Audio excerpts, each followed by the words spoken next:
Yeah.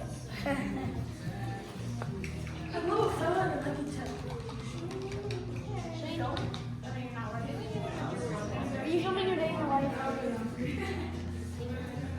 And we are having such a great time mixing colors, experiencing color theory for ourselves, and this is part of a day in the life of a middle school art teacher.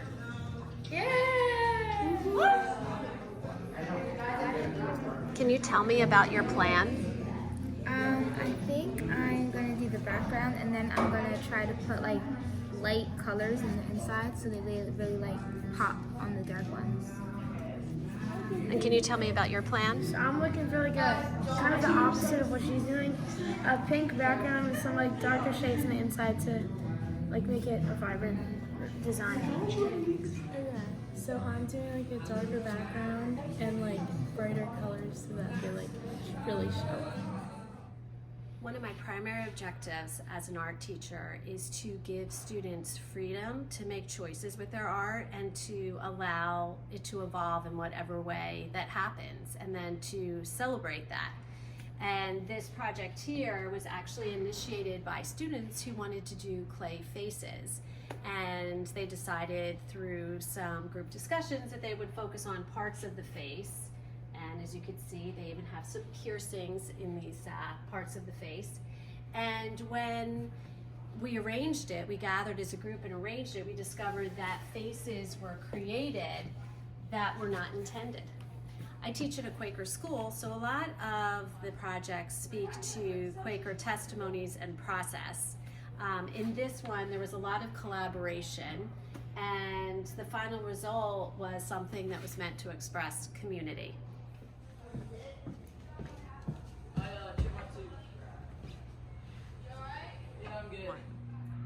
This project here is based on the Quaker practice of continuing revelation.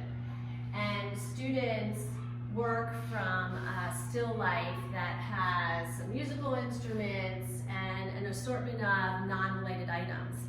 And they use charcoal and experiment with that. And then move around and work on each other's drawings.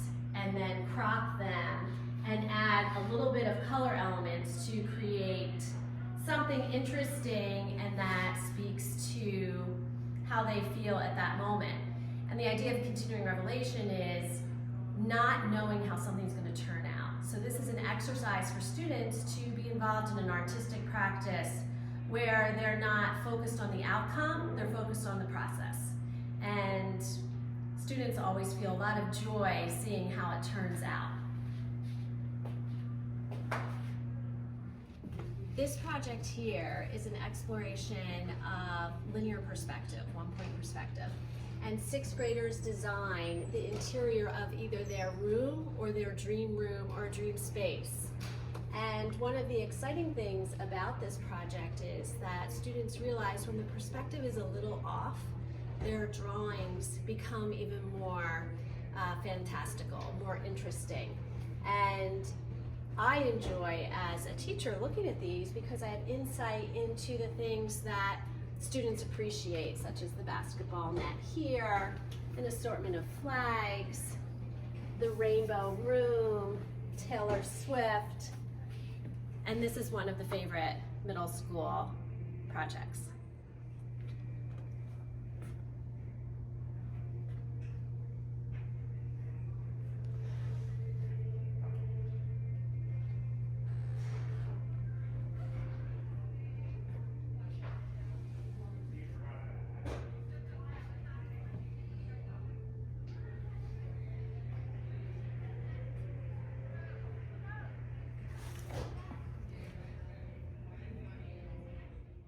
In this painting project, students are asked to reflect on the Quaker testimony of equality and using recent experience with color theory to develop paintings where words they associate with equality are obscured in an overall design of color and pattern.